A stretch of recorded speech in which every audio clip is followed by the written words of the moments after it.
Adventures in real estate intro. So here's a little background about me. I'm a licensed Virginia real estate agent. I have a Bachelor of Science degree from ODU in Virginia and a master's degree in legal studies from AMU, and I have two doctorates in progress, a PhD in health psychology and a Juris Doctorate. Today's seminar is going to be about, should I get a real estate license?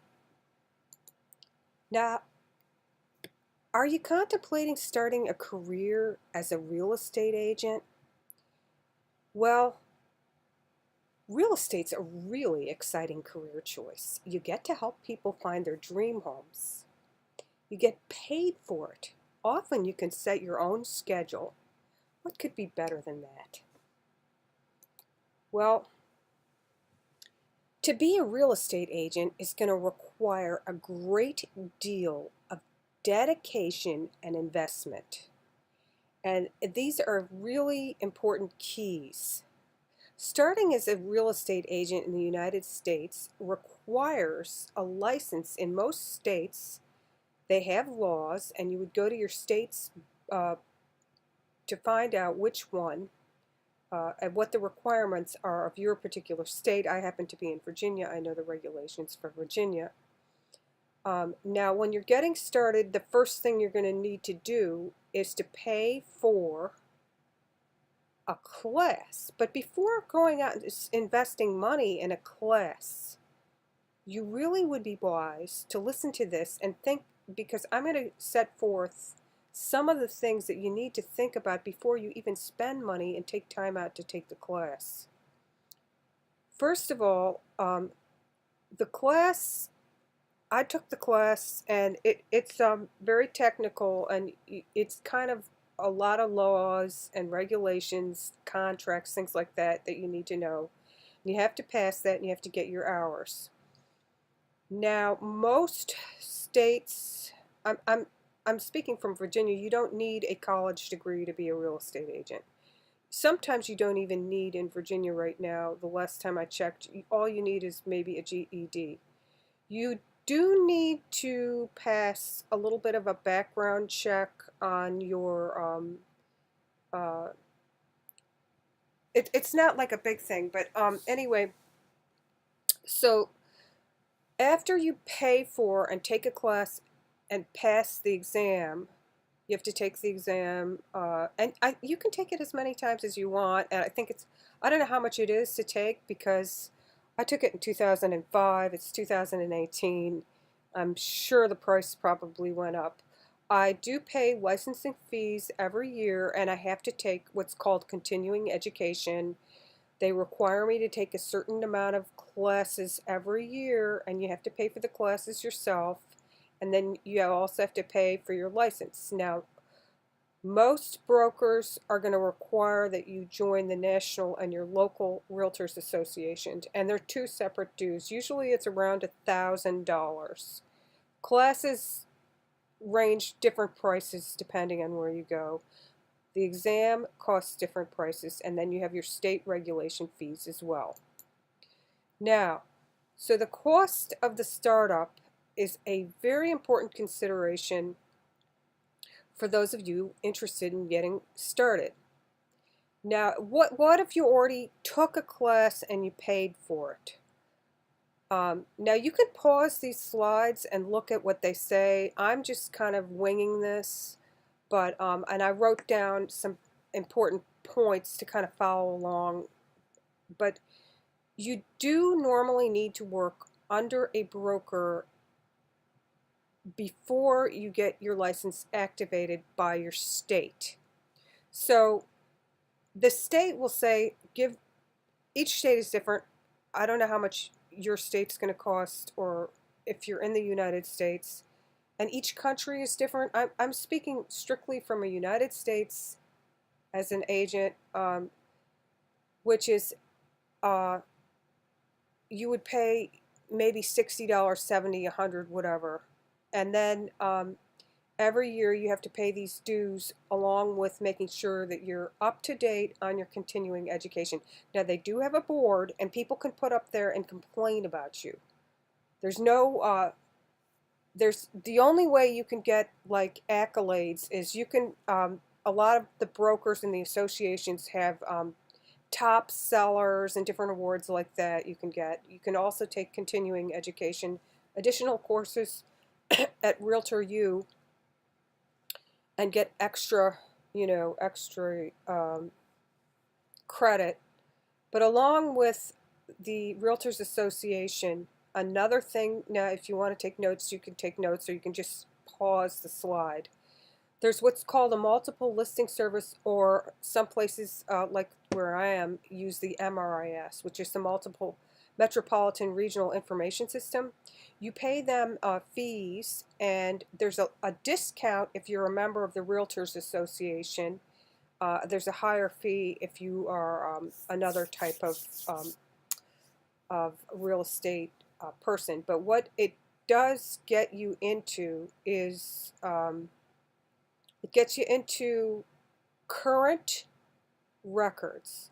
What you see on sites like Truella and you see on sites like Zillow and all those other places are not current. To get current listings, you need to go into your MRIS or your MLS. Even the Realtors Association has a slight delay. The most current information, even though it's all electronic, the most current information is going to be in that database, and that is the database where you put all your information, and you have to follow the rules and regulations when you're listing your property. You can list sales, rentals, land. Commercial real estate, if you want to get into commercial, you're going to have to go probably to something like CoStar. You can list commercial real estate in there, but normally you would get an additional because that's a little bit different of a game than the residential real estate. Okay, so another thing that residential real estate agents are going to have to pay for is an electronic key service. Now, these typically expect you to be in your Realtors Association, and you're going to pay for that fee. To start up, it's going to be like kind of like a larger deposit, and then you're going to have regular update fees. If you lose the keys, there's a price. You got to check with your locality and see what your locality uses. Does it use Supra? What does it use? There's different brand names. Okay, so before you even sell any real estate property or list anything, you're going to have to pay for all those fees. I suggest you have probably roughly around $3,000 to start up.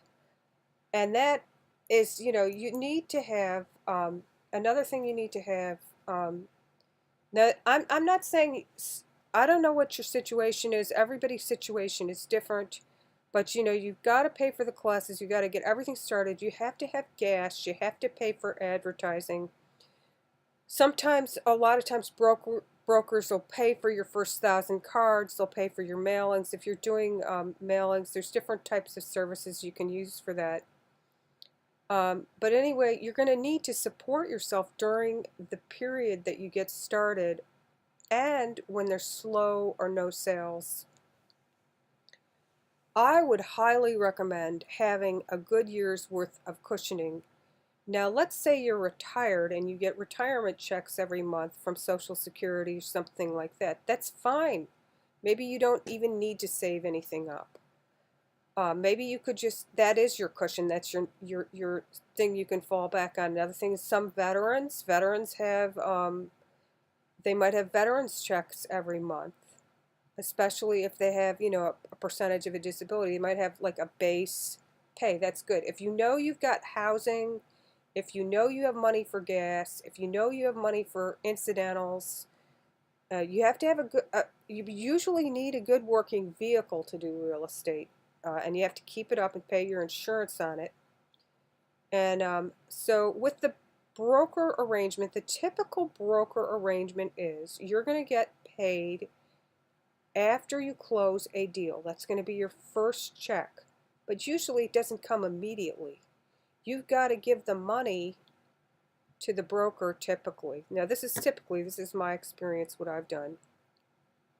Now there are a few places like Redfin that will just pay you $10 an hour and they won't let you sell and get a commission.